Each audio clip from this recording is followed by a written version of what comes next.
Decía que, bueno, en primer lugar, agradecer a la Fundación Ramón Rubial el que haya organizado esta charla para compartir con Jordi Sevilla, el que haya venido también a Jordi Sevilla desde Madrid, agradecerle que haya venido a estar expresamente con nosotros para compartir este rato con todos vosotros y vosotras.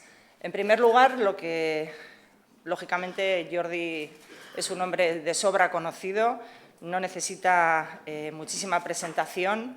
Es una persona que, como saben todos ustedes, fue ministro de Administraciones Públicas entre el 2005 y el 2007, es economista, consultor, escritor también en sus ratos libres, donde se puede leer en su blog sus reflexiones sobre la economía y muchos otros asuntos.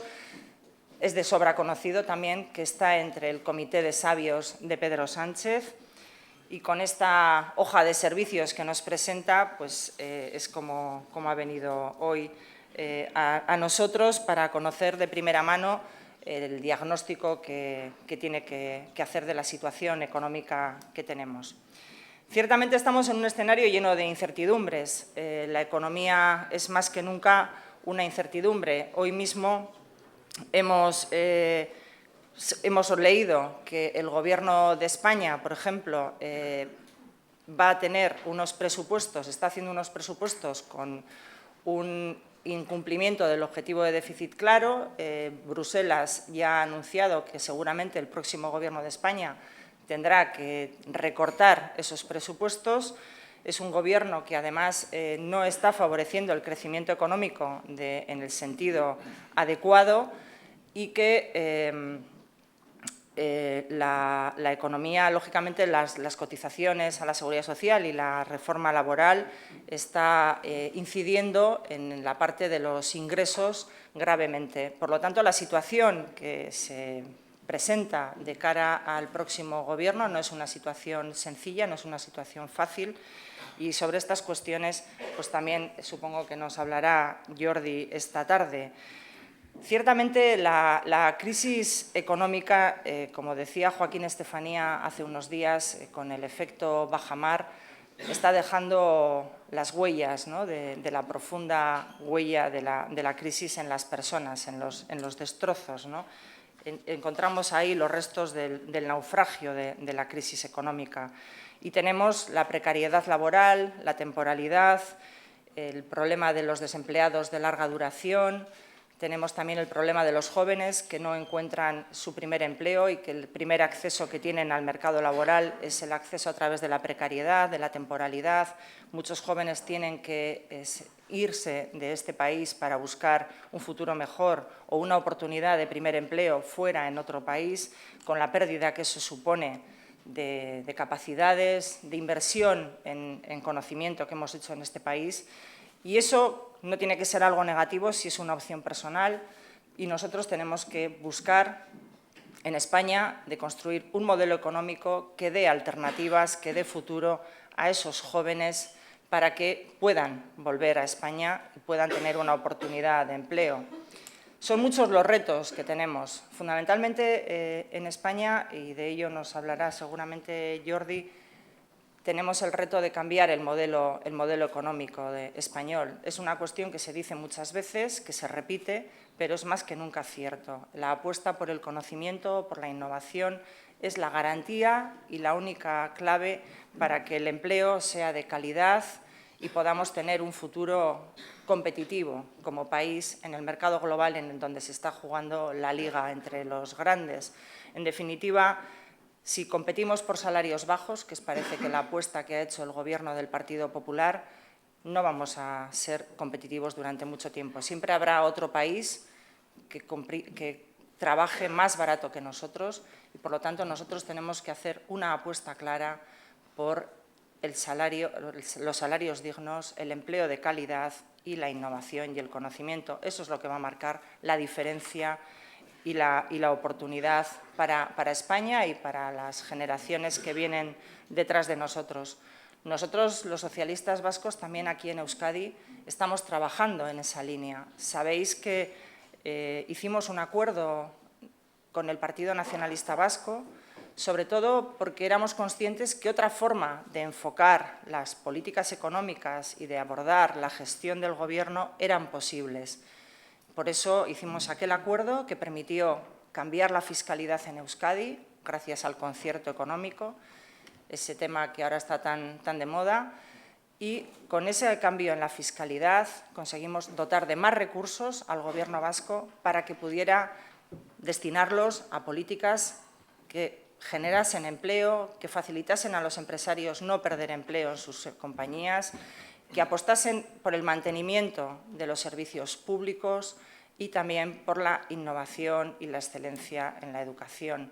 Esa ha sido la apuesta de los socialistas vascos desde el año 2013, porque nosotros, cuando estamos en el Gobierno y cuando estamos en la oposición, decimos y defendemos las mismas cosas porque estamos convencidos de que es lo beneficioso para el conjunto de la ciudadanía vasca, y en eso seguimos estando, a pesar de que el Gobierno es un Gobierno bastante reticente a llevar adelante apuestas decididas por la innovación, la educación. Nosotros creemos que el inglés, por ejemplo, es necesario introducirlo en la educación para hacer competitivos a nuestros jóvenes.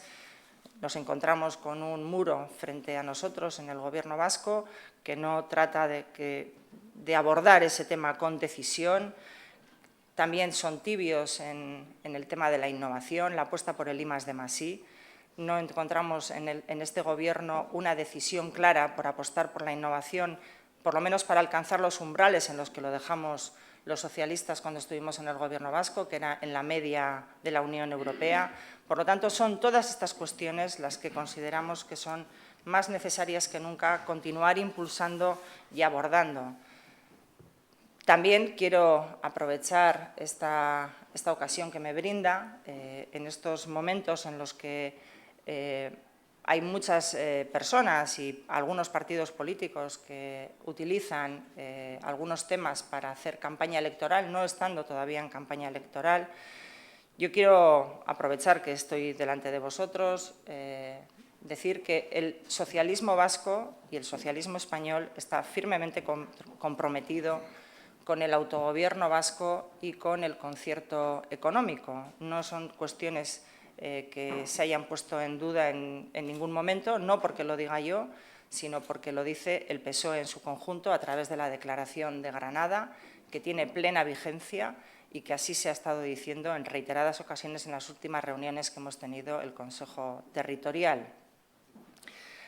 Y también quisiera decir, y con esto ya le doy la palabra a Jordi Sevilla, que es importante también saber qué es lo que nos estamos jugando en los próximos meses y por qué es tan diferente también el acercamiento que tiene que haber a las políticas económicas, a las políticas de cohesión social y a los nuevos, a la búsqueda de la recuperación económica, pero que sea una recuperación económica con justicia. Porque en los últimos tiempos hemos visto que la banda se ha ido ensanchando cada vez más entre los que más tienen y los que menos tienen. Hay más ricos ahora que hace 4 años, ¿no?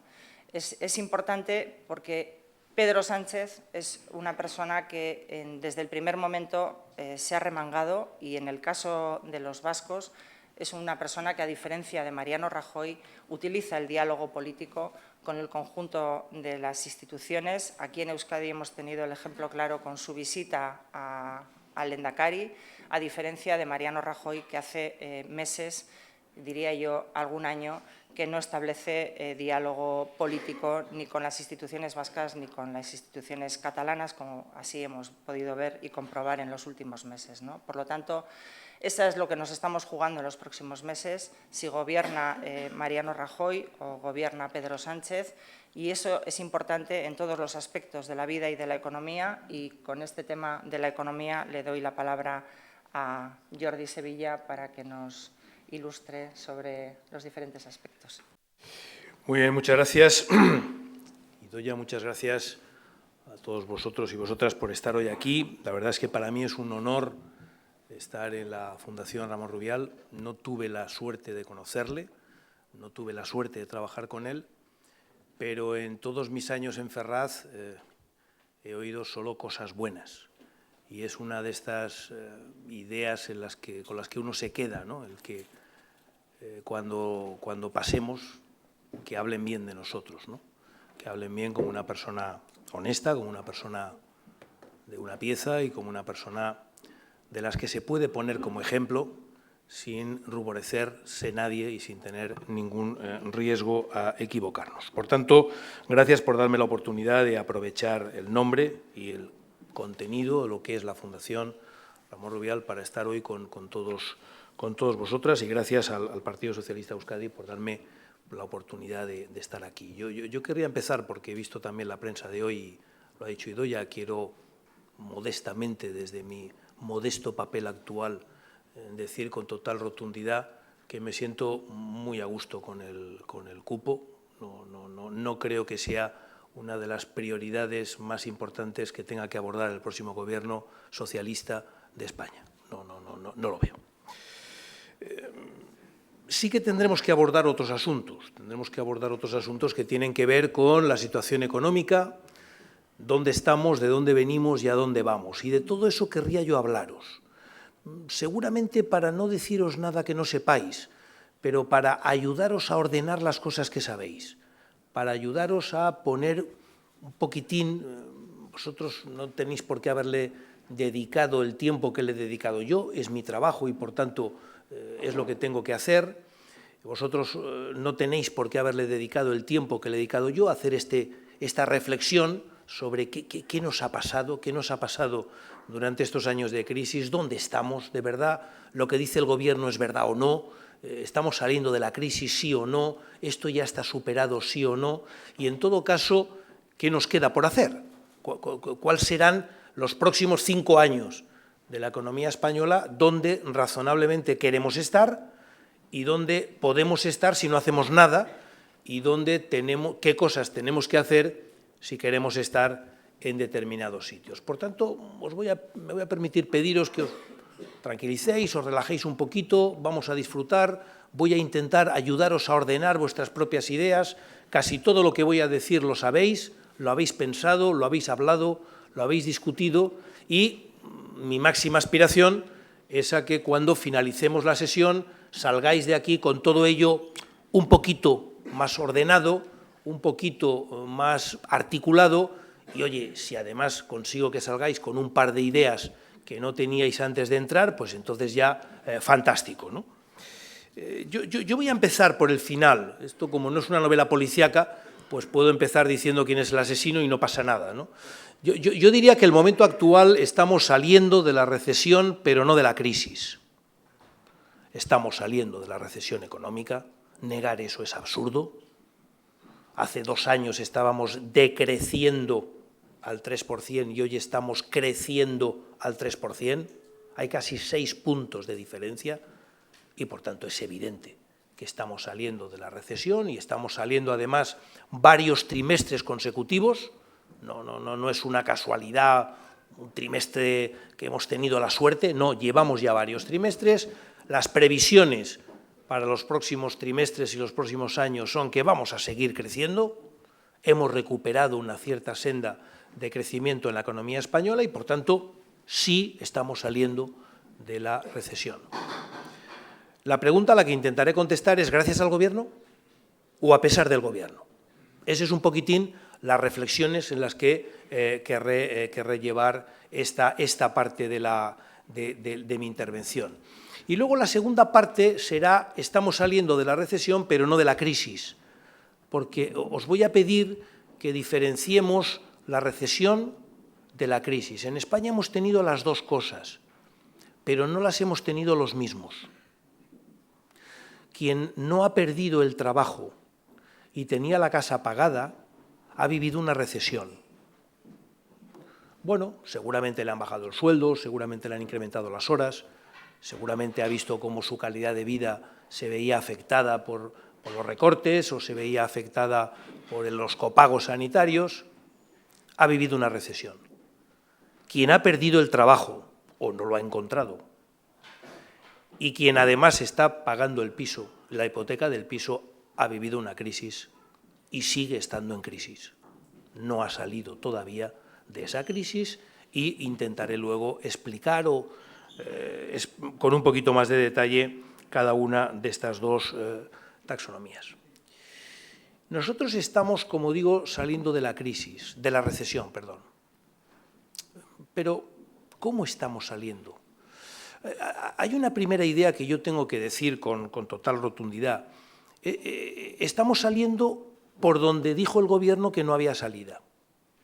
Si recordáis, muy al principio de esta legislatura, el Gobierno dijo que esta era una crisis por vivir por encima de nuestras posibilidades, que lo que teníamos que hacer era austeridad, apretarnos el cinturón, bajar el consumo, ser competitivos y exportar más.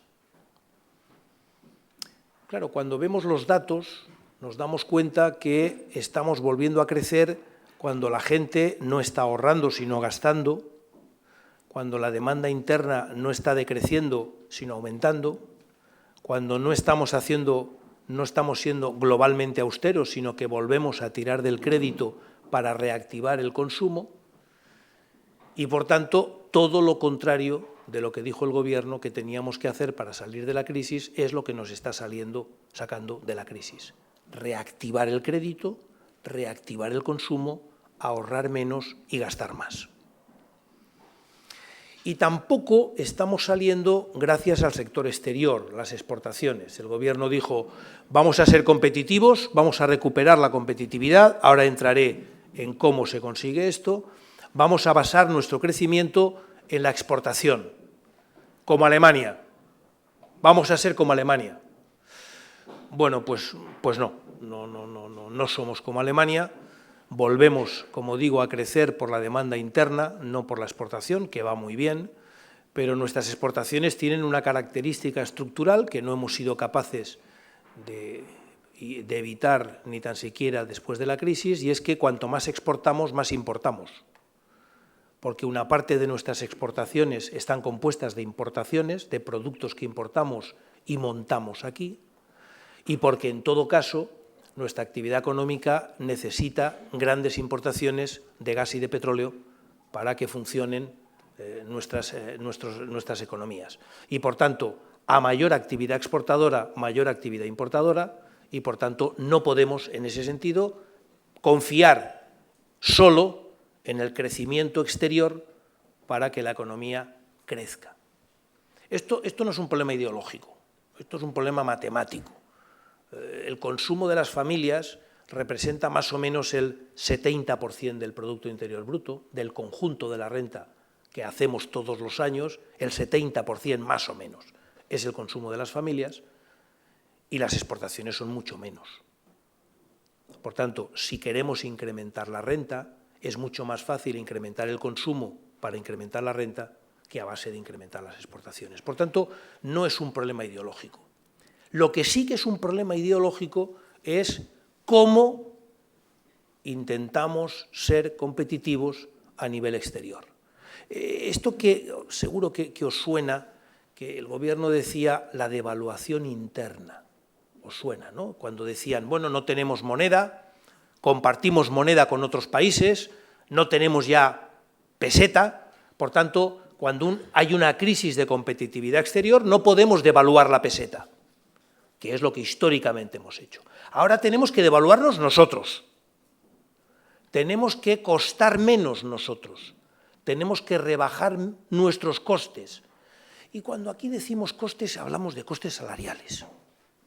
Son el grueso de los costes sobre los que focalizamos nuestra atención cuando queremos rebajar los costes de producción. ¿Y cómo rebajamos los costes salariales? Bueno, con una reforma del mercado laboral que desequilibra el poder negociador en las empresas a favor del empresario, una reforma laboral que precariza la contratación, una reforma laboral que facilita el despido, y no tengáis ninguna duda, cuando se abarata el despido, lo primero que ocurre es que se despide más. Todavía está por ver si luego se contrata más, pero lo que no hay ninguna duda es que si se abarata el despido, se despide más. ¿Qué es lo que ha ocurrido? Y vamos a ver si con este juego rebajamos los costes salariales, rebajamos los salarios a base de precarizar el mercado laboral. Y eso sí que es una opción ideológica. Si crecemos con las exportaciones o con la demanda interna, es matemáticas. Si buscamos la competitividad exterior, lo ha dicho Idoia, lo retomaré yo luego, en base a ser más baratos, y en base a ser más baratos porque los costes salariales son más baratos, eso es una opción ideológica y es a lo que le hemos llamado más finamente devaluación interna. Como parece un nombre técnico, pues nos parece que es una cosa inobjetable, pero en el fondo lo que significa es eso. De toda esta crisis, los que han acabado pagando más las consecuencias de la crisis son los trabajadores, que han visto cómo ha subido el paro, cómo se ha precarizado la contratación, cómo se han abaratado los salarios y cómo su poder negociador en la empresa ha disminuido. Y eso sí que es una opción ideológica. Por tanto, una de las razones por las que estamos donde estamos es por esa llamada devaluación interna. La segunda razón que tenemos que poner sobre la mesa es el rescate. Sabéis que Rajoy se niega a reconocer que la economía española ha sido rescatada, se pone muy pesado con este tema, yo he evitado el rescate, tal, en fin, no somos Grecia, Bueno, yo lo lamento, pero en junio del 2012 pedimos una cosa llamada rescate. ¿Qué es un rescate? Bueno, pues un rescate es que la llamada Troika, la Comisión, el Banco Central Europeo, el Fondo Monetario Internacional, te da un préstamo cuando tú ya estás agua al cuello y no puedes más, como país, te dan un préstamo sometido a condiciones que se reflejan en un memorándum y que supervisan los llamados hombres de negro, que vienen trimestralmente a España a supervisar que las condiciones de ese préstamo se están cumpliendo. Eso es un rescate. Y eso es exactamente lo que ocurrió en la economía española 6 meses después de que gobernara Mariano Rajoy, que tuvimos que pedir un rescate financiero, porque nuestro problema fundamental era del sistema financiero, pero un rescate como la copa de un pino, en la medida en la que todo rescate conlleva un crédito sometido a condiciones, vigilado y supervisado por los llamados hombres de negro, que están trimestralmente en Madrid vigilando a ver si lo que nos hemos comprometido a hacer es lo que estamos haciendo. ¿Y qué nos comprometimos a hacer? Nos comprometimos a hacer algunas cosas que hasta un mes antes el Gobierno decía que nunca en la vida haría. Rajoy dijo que nunca jamás haría un banco malo, donde se depositaran todo ese montón de ladrillo y cemento que estaba atragantando el circuito del flujo del crédito en nuestro sistema financiero, desatrancarlo, situarlo en un banco malo y permitir que volviera la circulación, no de la sangre, pero sí del crédito a lo largo del circuito financiero. Dijo que jamás lo haríamos, y ahí lo tenemos, la Sareb, el banco malo. Dijo que jamás en la vida utilizaríamos dinero de los contribuyentes para rescatar bancos, y ahí lo tenemos, más de 50.000 millones directos. Si incluimos avales, garantías, etcétera, nos vamos a más de 100.000. Y dijo que jamás en la vida nacionalizaría Bankia. Y bueno, ¿qué queréis que os diga? Bankia está nacionalizada y rato como está. No voy a entrar en ese asunto, ¿no? Es imposible entender que hoy la economía española está creciendo al 3% sin entender eso, ese rescate que hubo. Es imposible no entenderlo sin hablar de la devaluación interna y es imposible entenderlo sin hablar de que España fue rescatada parcialmente en el sistema financiero, no en el sistema presupuestario, porque en contra de lo que decía Montoro, las cuentas españolas estaban bastante claras. Eran muy gordas, pero claras, que son dos cosas distintas. Y nuestro problema, que era el sistema bancario, es donde se centraba la desconfianza internacional respecto a España y es donde se concentró las medidas de rescate financiero. Por tanto, hay dos acontecimientos que han pasado que tienen una explicación directa con el cambio de ciclo de la economía española. Y hay una tercera, que es el cambio que ha experimentado la política monetaria del Banco Central Europeo. Nosotros estamos en el euro. Nuestra moneda, la que lleváis todos en el bolsillo, más o menos, todas son euros y sus derivados. Eso, lo que se decida sobre el euro, cuántos hay, cómo se distribuyen y, sobre todo, qué hago con ello y a qué tipo de interés lo presto, no lo decidimos ya en España. Eso se decide a nivel del conjunto de la eurozona y lo decide fundamentalmente el Banco Central Europeo. Y el Banco Central Europeo, en los últimos 3 años, ha hecho 2 cambios muy importantes de política monetaria. Primero, ha decidido inundar de euros a todo el mundo. Y diréis, a mí no me ha llegado. Ya ahora explicaré por qué no os ha llegado. Pero el sistema económico global, nuestro sistema financiero, se ha visto inundado. Ha habido un exceso de liquidez. Es la palabra técnica, quedaros con ello, exceso de liquidez. Es la palabra técnica para un Banco Central Europeo que ha inundado de euros el mercado. Pero ha hecho otra cosa mucho más importante. Después de mucha pelea interna, después de mucho discutir con Merkel, después de mucho discutir con Hollande, después de mucho discutir con casi todo el mundo, ha conseguido modificar algunos de los tratados en los que se fundamenta el Banco Central Europeo y ha podido comprar deuda pública de los Estados miembros. Esto no lo podía hacer hace unos cuantos años, eso lo puede hacer ahora. Y, por tanto, a partir del momento en el que el Banco Central Europeo compra deuda de España, la prima de riesgo sobre la deuda de España desaparece, claro.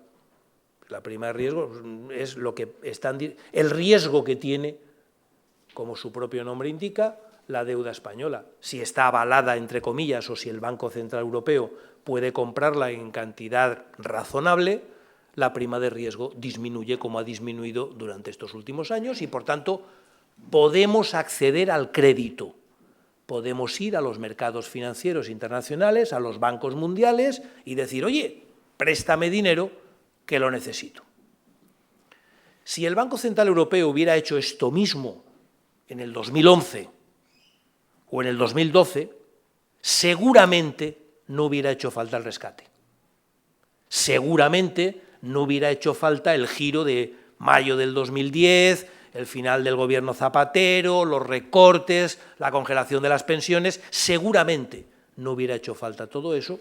Lo dejo ahí, cada uno que opine lo que quiera, pero es un cambio sustancial de la manera en la que se gestiona la política monetaria y es el tercer elemento clave que quiero poner encima de la mesa para explicar lo que está detrás de este cambio en la situación coyuntural de la economía española, de la recesión a la recuperación, de esto que he empezado diciendo, que estamos saliendo de la recuperación. Por tanto, salimos de la recuperación como consecuencia de la llamada devaluación interna, es decir, apretarse el cinturón unos, bastante más que otros.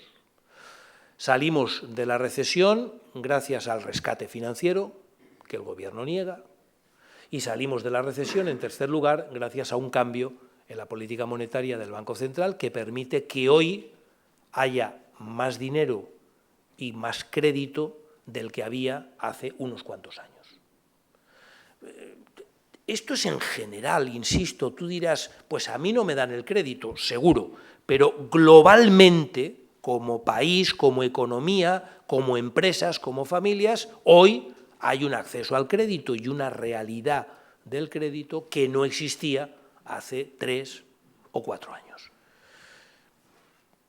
Yo a partir de aquí no voy a decir si es gracias al Gobierno o a pesar del Gobierno, que cada uno saque su conclusión, pero creo que es las explicaciones que he dado del por qué este giro son las que yo creo que se corresponden con lo que ha ocurrido. Pero no salimos de la crisis. Yo he dicho que salimos de la recesión pero no de la crisis. ¿Por qué no de la crisis? Bueno, hay dos o tres elementos que quiero señalar y que para mí forman el sustrato de la crisis. En primer lugar, el paro. Se ha mencionado antes también, lo ha dicho Idoia, y es verdad, no hace falta ser economista para saberlo, tenemos un paro muy elevado. España sigue siendo el país de la Unión Europea donde más tarde estamos saliendo de la crisis, a pesar de todo, y donde estamos saliendo con mayor nivel de déficit, con un mayor crecimiento de la deuda pública y con un mayor nivel de paro. Por tanto, estamos saliendo, pero de aquella manera. Tampoco es como para estar tan contento como a veces uno ve por televisión al ministro de Economía o al presidente del Gobierno, que da la impresión que no salen del coche oficial, que no se pasean ni tan siquiera por las proximidades de sus despachos, ¿no? Nosotros seguimos siendo un país con un problema de paro. Y permitidme aquí hacer este es un tema importante, no hace falta que lo señale mucho, su importancia, que haga aquí una pequeña excursión. Me han dicho que puedo hablar 3 horas, o sea que tranquilos, no os preocupéis, relajaros.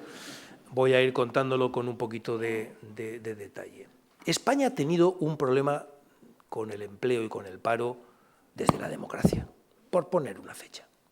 Es decir, en los últimos 35 o 40 años no hemos sido capaces de generar todos los puestos de trabajo que necesitaban nuestra gente. Si a nuestra gente le sumábamos los que venían de fuera, todavía menos. Hemos tenido siempre una tasa de paro superior a la media de la Unión Europea, siempre, excepto en los momentos álgidos del boom inmobiliario, cuando aquí ya nadie pagaba crédito, cuando ya nadie pagaba al contado, todo lo comprábamos a crédito. Y cuando todo el mundo había ya vendido y revendido 14 veces el suelo, la casa, el piso, y se había forrado, y los especuladores habían hecho el agosto, y cuando en ese momento máximo del boom inmobiliario, entonces llegamos a la media de paro de la Unión Europea. Es decir, solo con una economía muy sobrecalentada, en plena burbuja especulativa, solo entonces somos capaces de tener la misma tasa de paro que el resto de países de la Unión Europea. Por tanto, tenemos un problema. Como país, tenemos un problema de incapacidad de generar empleo suficiente para todos los que queremos trabajar. ¿Esto es un problema solo de mercado laboral? No, rotundamente no. ¿La legislación laboral ayuda o entorpece? Hombre, sí, parece que sí, ¿no? Da la impresión que en los últimos, no sé, 20 años hemos cambiado 25 veces la legislación laboral, total o parcialmente, pues hombre, todo el mundo no puede estar equivocado y a lo mejor va y resulta que algo habría que hacer ahí. Por tanto, no digamos que no tiene nada que ver la legislación laboral con la mayor o menor facilidad para crear y descrear empleo, por tanto, para contratar y para despedir. Sabéis que la legislación laboral tiene tres elementos: cómo se accede al mercado laboral, cómo se vive en el mercado laboral y cómo se sale del mercado laboral. Por tanto, algo tiene que ver la legislación laboral. ¿Pero es lo único que lo explica? Hombre, tampoco, ¿no? Da la impresión que con una legislación laboral parecida, pues hemos tenido momentos de grandes creaciones de empleo y momentos de grandes crecimientos del paro. Por tanto, no parece que la única razón, la única explicación y, por tanto, la única solución deba de estar en el mercado laboral.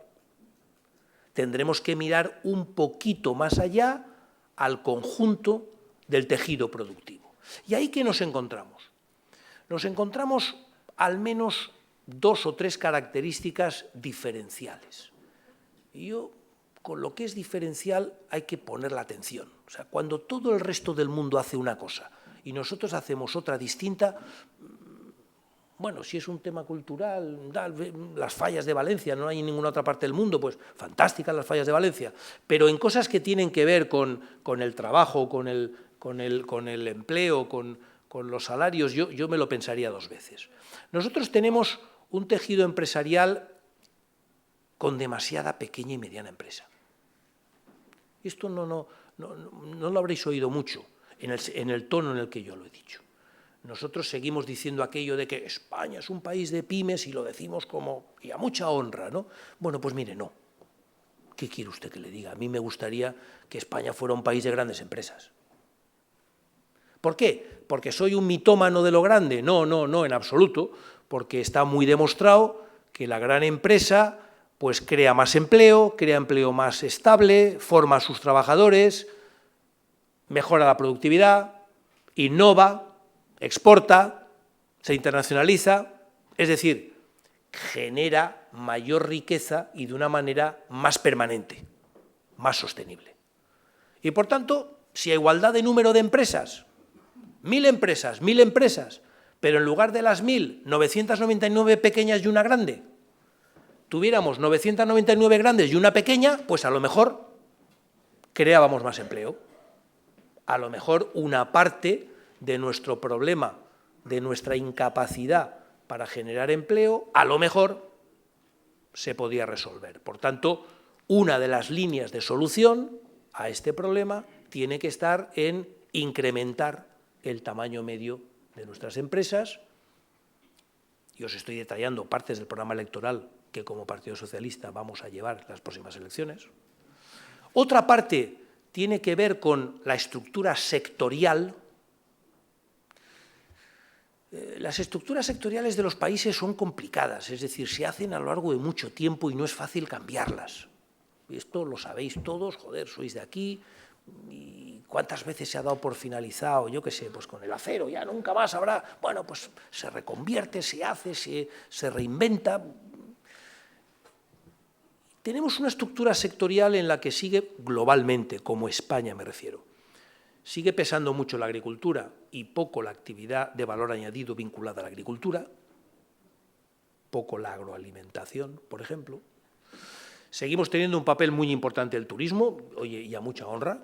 Yo no soy de los que me avergüenzo, sino todo lo contrario de ser una potencia turística, seguramente la segunda del mundo, pero tiene el problema que tiene, y es que en la medida en la que una buena parte de la oferta de esa industria turística está vinculada al sol y a la playa, pues es una industria estacional.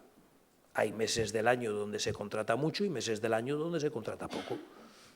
No es como la Ford en Valencia, que hace coches pues todos los meses igual, más o menos, ¿no? Esto depende un poco del tiempo, depende un poco de la estación, del año, y esto afecta mucho a nuestra capacidad de crear empleo.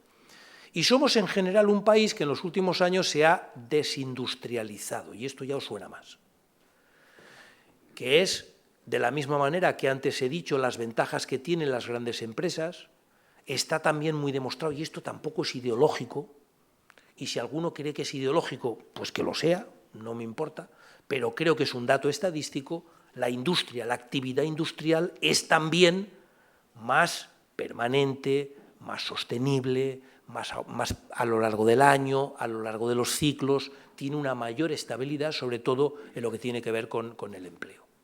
Por tanto, si queremos hacer algo con el tema del paro, tendremos que empezar no solo a seguir hablando o no de la reforma del mercado laboral, sino a hablar de las restricciones estructurales que tienen nuestras empresas y nuestra economía a la creación de empleo. Y tendremos que empezar a tomarnos en serio la reindustrialización, tendremos que empezar a tomarnos en serio el incrementar el tamaño medio de nuestras empresas y tendremos que empezar a tomarnos en serio el introducir cambio en el modelo productivo. Lo dejo ahí flotando, lo retomaré luego. Quedaros ahí, cambio en el modelo productivo. El problema del paro, como sabéis, es que más de la mitad de nuestros parados, aproximadamente 2,5 millones, llevan ya más de 2 años en paro. Y de esos 2,5 millones que llevan más de 2 años en paro, una buena parte, la mitad, tienen una formación justita, digámoslo de manera elegante, justita. Con suerte saben hacer lo que sabían hacer, pero lo que sabían hacer ya no se hace. Por tanto, saber hacer lo que se sabía hacer no les cualifica para saber hacer lo que se necesita hacer, aquello para lo que le van a llamar. Y cuando nos encontremos que tengan la suerte que le llaman de la oficina de empleo para decirle ha salido algo, seguramente lo que le haya salido no será lo que él hacía. Y, por tanto, su nivel de conocimiento, de cualificación y de preparación no es el adecuado. Por tanto, hay un núcleo duro de parados y paradas, también paradas, muchas paradas, que no tienen la cualificación profesional que se requiere y que además llevan 2 años fuera de la disciplina laboral. Llevan 2 años. Dejo al margen todo lo que esto significa respecto a depresiones, autoestima, lo dejo al margen, porque no quiero hablar de ello, no porque no exista. Me centro en la parte más económica, por tanto, la formación, la disciplina, el hábito, levantarte a una hora, coger el metro o el autobús o el coche, ir a un trabajo, trabajar disciplinadamente, etcétera, etcétera, ¿no? Ese problema de ese 50% de nuestro paro actual que está en esas condiciones no se resuelve solo creciendo la economía. Dicho de otra manera, al ritmo al que estamos creciendo, que es el ritmo previsible, deseable incluso, al que vamos a seguir creciendo durante los próximos años, pues tardaremos entre 10 y 15 años en absorber ese nivel de desempleo. Y esto creo que no es tolerable. Creo que una sociedad no puede tolerar el ver a tantos millones de personas marginados del mundo laboral y en gran medida marginados de la vida social por todo lo que significa no tener trabajo, no tener cualificaciones suficientes, no tener capacidad de reintegrarse al mundo laboral. Por tanto, también aquí habrá que hacer algo diferente de lo que se ha hecho hasta ahora. Tendremos que hacer cosas diferentes para acelerar el proceso de incorporación al mundo laboral por parte de esta gente. Y no hablo del mercado laboral, no hablo de la legislación. Podríamos hablar, es otro elemento importante, pero creo que no hay que hablar porque de eso ya hablamos mucho. Hasta que no resolvamos ese problema, hasta que no volvamos a tener una tasa de paro equivalente a la media de la Unión Europea sin boom, sin tener a la economía dopada con crédito como lo tuvimos antes, hasta ese momento, honestamente, no podremos decir que hemos salido de la crisis. Y lo digo ahora y espero decirlo dentro de un año si el Partido Socialista forma gobierno y no lo hemos resuelto. No podremos decir que hemos salido de la crisis mientras sigamos teniendo un nivel de paro tan importante, tan elevado como el que tenemos en este momento. Segundo elemento de por qué creo yo que no hemos salido de la crisis. La deuda. Mirad, esta crisis pasada ha sido una crisis, ya sabéis que todas las crisis se parecen y todas son diferentes. Esto pasa como con las crisis personales. Todas tienen un aire de familia, pero cada una es específica, ¿no? Cada una tiene su particularidad. Esta es la primera crisis en la historia de España que se desencadena en un momento en el que tenemos una elevadísima deuda privada. Es decir, en un momento en el que nuestras empresas, nuestras familias están muy endeudadas. ¿Y el Estado también? No, lo siento, no. En el 2008, cuando quiebra Lehman Brothers, cuando se declara ya hasta Zapatero acepta que había crisis, en ese momento la deuda pública está en torno al 40% del PIB. Decís, ¿eso es mucho, es poco? Bueno, es la cifra más baja que habíamos tenido nunca en democracia, la más baja que habíamos tenido nunca en democracia, 40% del PIB. Y, por poneros un punto de referencia, hoy estamos en el 100%. Por tanto, hemos más que duplicado la deuda pública. Pero eso nos pilla en un momento en el que, como el crédito estaba tan fácil, era tan barato, pasabas por la puerta de un banco y te daban un crédito solo por mirar por la ventanilla, pues estábamos endeudados hasta las cejas, todo el mundo. Las empresas no buscaban dinero en ningún otro sitio más que en el préstamo del banco y las familias, pues nos comprábamos el piso, el coche y las vacaciones, todo a crédito.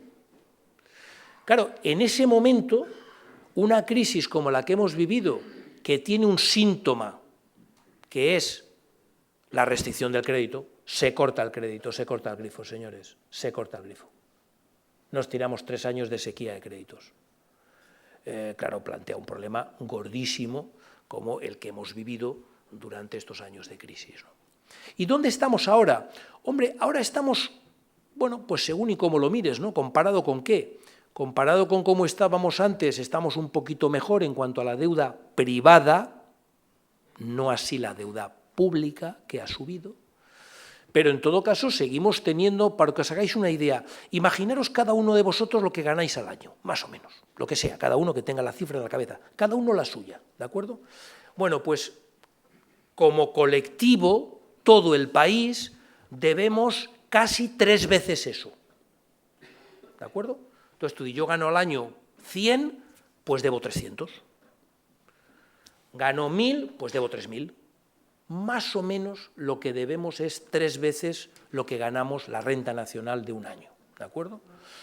Insisto, es la primera vez en la historia que ocurre eso, es la vez en la que la deuda privada está más alta, ¿no? Y hasta que no, la deuda, claro, el problema que tiene la deuda tiene muchos, pero uno de ellos es que hay que devolverla. Hasta Podemos la va a devolver.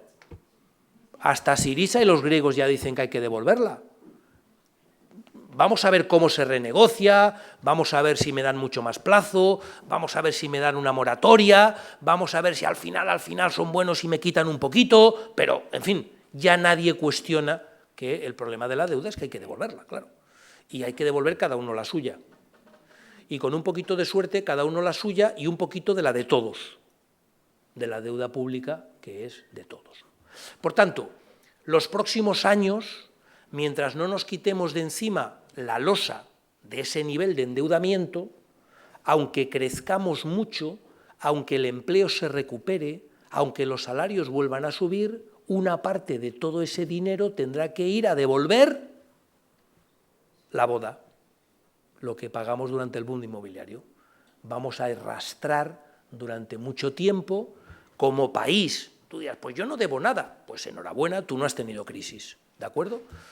Pero como colectivo, como país, vamos a tener que devolver todo lo que hemos estado pidiendo a crédito durante los últimos años. Y, por tanto, hasta que no recuperemos esos niveles de deuda, es difícil pensar que hemos salido de la crisis o hemos terminado la crisis, porque tanto el paro como la deuda inciden directamente sobre nuestra vida cotidiana. No es una cosa que no sea absolutamente ajenos.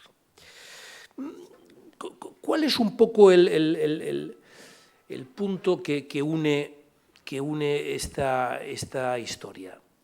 Los presupuestos, el déficit, la deuda pública.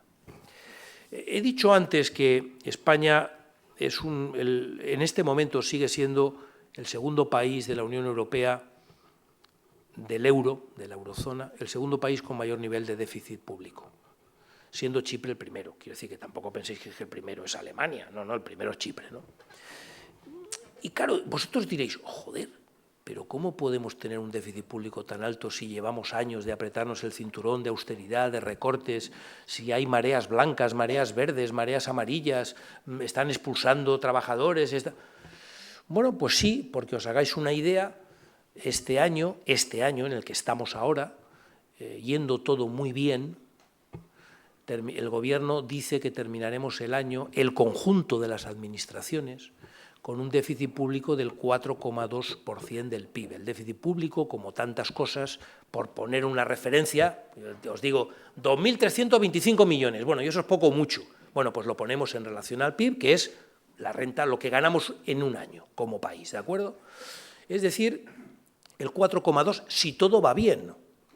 Ayer supimos que Bruselas ya le ha dicho al Gobierno que no le salen los números.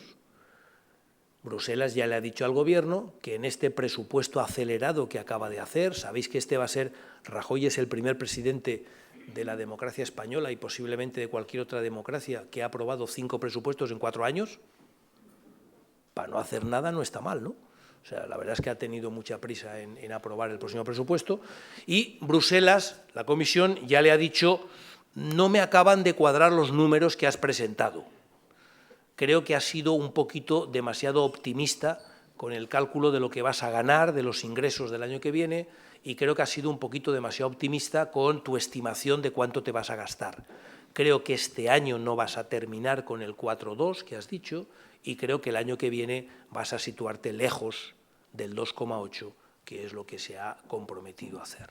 ¿Esto es un tema relevante o no? Yo creo que es muy relevante, porque otra de las herencias que nos deja la crisis y otra de las herencias que nos deja las políticas de lucha contra la crisis es un tremendo malestar social. Un tremendo malestar social que se asocia a muchas cosas, a la corrupción, sin lugar a dudas, pero también a esta sensación de que se nos están rompiendo las reglas del juego. Creíamos vivir en un Estado social y de derecho, un Estado en el que los derechos se defendían y en el que el llamado Estado del bienestar protegía a los más débiles. Y nos hemos encontrado que eso era revisable. No era algo adquirido, era algo que en función del gobierno de turno y en función de la coyuntura económica lo hago o lo quito. Y, por tanto, hemos tenido unos cuantos años de recortes importantes en gasto educativo, en gasto sanitario, una reforma de las pensiones importante. Rajoy siempre dice: Zapatero las congeló un año, el único gobierno que ha congelado las pensiones, y es verdad, por cierto, menos las mínimas, pero Zapatero congeló un año las pensiones, Rajoy las ha recortado de por vida, porque claro, la reforma que ha hecho es recortarlas de por vida. Que cada uno elija lo que quiera. Igual dice: coño, yo con un año me aguanto y el resto ya bien, pero este me lo ha hecho de por vida, ¿no? Y con una cierta sensación de que lo colectivo, lo público, lo de todos, lo que nos tenía que ayudar en momentos de dificultades, lo que tenía que impulsar a la gente más desfavorecida para situarse y salir del bache, lo que tenía que proteger al más débil, se ha puesto en cuestión. Se ha resquebrajado de una manera muy clara, muy directa y muy virulenta. Y todo eso para terminar con el 100% del PIB en deuda pública y el 4,2% de déficit público después de 5 años de crisis. Joder. Porque claro, si ese esfuerzo, en fin, no quiero ponerme palabras muy gruesas, dejémoslo en esfuerzo, de esos esfuerzos que se han pedido a la gente más débil de este país, hubiera significado que tenemos superávit presupuestario y la deuda pública se ha puesto al 30%, bueno, pues a lo mejor hubiera valido la pena, no lo sé.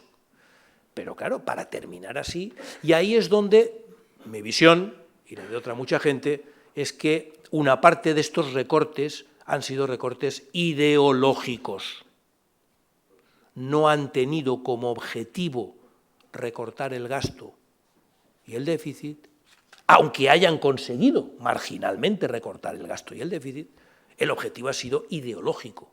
De la misma manera que la reforma del mercado laboral quería alterar drásticamente la relación de fuerzas entre empresarios y trabajadores a favor de los empresarios, se ha querido alterar drásticamente el estado del bienestar e intentar desmontar las piezas que hemos construido durante tantos años para defender a la gente más pobre, más desfavorecida o más necesitada y abrir grandes espacios al negocio privado.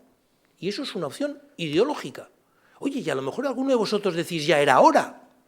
Y a lo mejor hay muchos compañeros, gente que vive con nosotros, vecinos, que está de acuerdo y le parece fantástico. Bien, para eso son las elecciones, para eso está la democracia, pero no me engañe. Usted dígame que está buscando un modelo político y social diferente al que hemos tenido hasta ahora.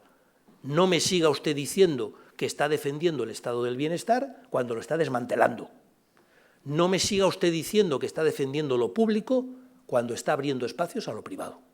No me diga usted que está defendiendo a los trabajadores y el empleo cuando está desmantelando la negociación colectiva y las relaciones sindicales. Por tanto, pidámosle al menos coherencia y que cada uno, cuando meta el voto en la urna, decida el modelo de sociedad que quiere. Fijaros, más transparente no lo puedo decir. Evidentemente, el mío no es este. Mi modelo de sociedad no es este, ¿no? Y creo que una de las tareas que tiene que ver, y lo vinculo con lo del déficit, una de las tareas que tendrá que hacer el próximo gobierno es restañar estas heridas del estado del bienestar. Tendremos que recuperar, no ya solo los niveles de gasto en sanidad, en educación, en dependencia, los niveles de gasto que había antes o los que haga falta para atender las necesidades actuales. A mí me parece más importante que esto, o al menos tan importante como esto, recuperar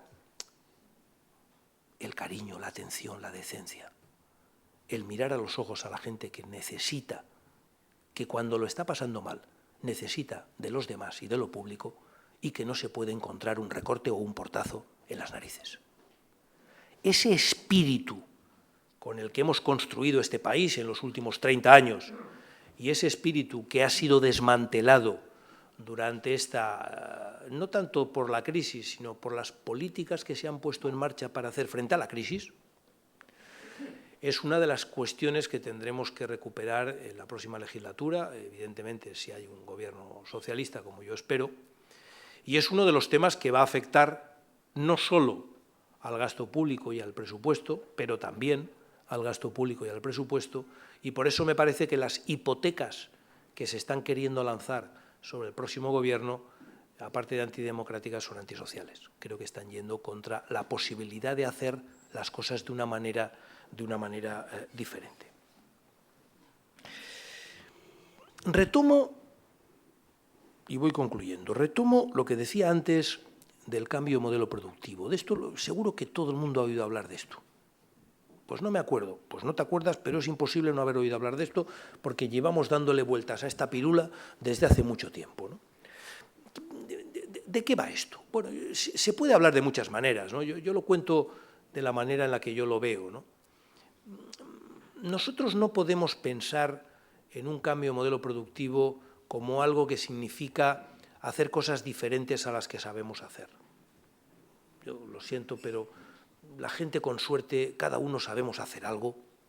Hay quien no sabe hacer nada, hay quien sabe hacer dos cosas, pero lo que podemos es intentar hacer lo que sabemos hacer lo mejor posible, pero no hacer cosas diferentes. Yo me acuerdo cuando empezó este debate, hubo un ministro, no hace falta que los cite, da igual, es anecdótico, que dijo que el cambio de modelo productivo era menos ladrillos y más ordenador.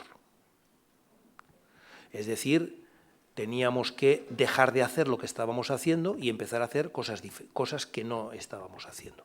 Yo no estoy de acuerdo. Yo creo que necesitamos más ladrillos con ordenador, que es distinto. Es decir, no es un problema de lo que hacemos, sino de cómo lo hacemos. Y esto no es un trabalenguas. Os pongo dos ejemplos. El primero, supongo que puedo citar una empresa, es una empresa súper conocida, Inditex, la conocemos creo que todos, o casi todos. ¿Qué hace Inditex? Coño, ropa. Eso es nuevo. Joder, ropa se ha hecho desde que se cazó al primer mamut para quitarle la piel, venimos haciendo ropa. Luego no da la impresión que sea un sector novedoso, el de la confección, corte, confección, vestimenta. ¿Cómo lo hace Inditex? Ah, carayo, eso sí que lo hace de una manera radicalmente distinta como se hacía hasta ahora. Ahí está el cambio de modelo productivo. No en lo que hace, sino en cómo lo hace.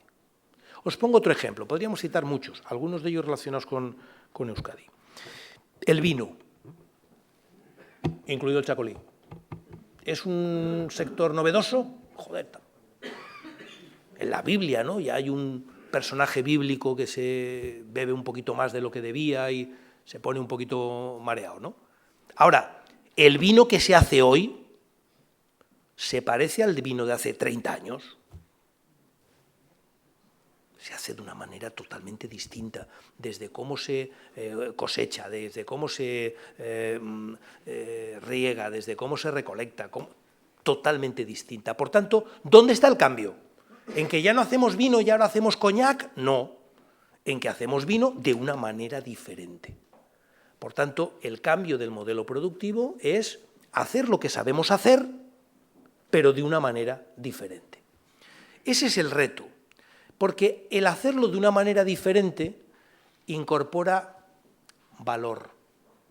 Lo hace que podamos competir no porque hagamos las cosas más baratas, sino porque las hagamos mejor.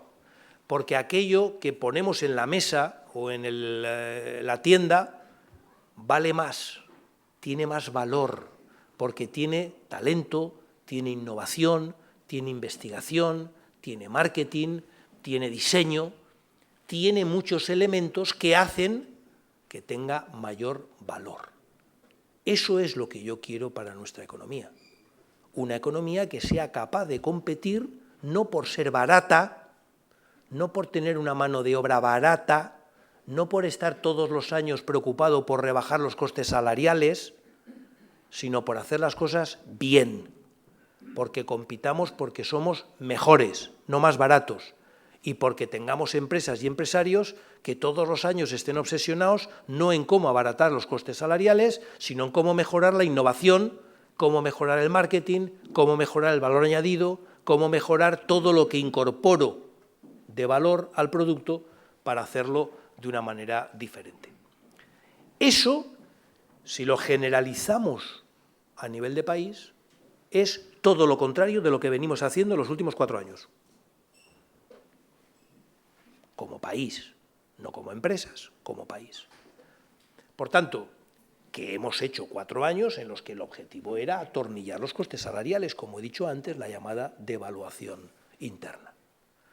Por tanto, si queremos consolidar esa recuperación y si queremos que esa recuperación se ajusta, como dice el título de mi intervención, pueda distribuir y no solo crecer, sino distribuir a nivel social, que sea sostenible y que vaya poco a poco superando la crisis y no solo la recesión, tenemos que hacer todo lo contrario de lo que hemos hecho durante estos últimos 4 años. Eso es lo que se llama el cambio de modelo productivo, en mi opinión, que exige un cambio radical de la política económica seguida en España durante los últimos años y que creo que no es sostenible durante los próximos 5 años. Tenemos que hacer un cambio profundo. Y a partir de ahí, bueno, a partir de ahí ya que cada uno valore. Si ese cambio radical que tenemos que hacer en la política económica, si ese cambio radical de modelo productivo, si ese salir de la crisis y no solo de la recesión, se puede hacer con el mismo gobierno, o es más razonable pensar que, hombre, que otro gobierno vendrá con ideas diferentes, con planteamientos diferentes, con menos hipotecas respecto al pasado inmediato y con mayor capacidad de volver a recuperar la economía española en una senda de crecimiento, de creación de empleo y de distribución. Que esto es una opción ideológica. Y, por tanto, habrá que pensar, los que penséis, los que estéis de acuerdo con que, hombre, la recuperación no puede ser que beneficie solo a los que pagan mucho IRPF porque Montoro les baja el IRPF, sino que la recuperación tenga que llegar a los pensionistas, a la gente que va al hospital, a la gente que tiene un hijo en paro, a la gente que está estudiando y necesita una beca, que se redistribuya. Pues, bueno, hay partidos, gente que pensamos que eso hay que hacerlo como una opción ideológica. Y de esto va estas elecciones. De esto va este momento económico, político y social de la economía de España. Tenemos la posibilidad de elegir, como en todas elecciones, pero posiblemente ahora, más que en otros momentos, tenemos la posibilidad de verdad de elegir 2 caminos, 2 vías distintas, 2 visiones distintas de cómo se gestiona un país, de cómo se gestiona una economía, de cómo se gestiona una sociedad.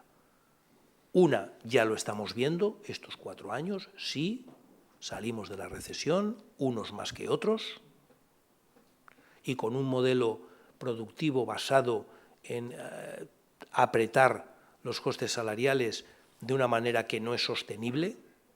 Nadie piensa que en los próximos 5 años podremos seguir apretando a la baja los costes salariales.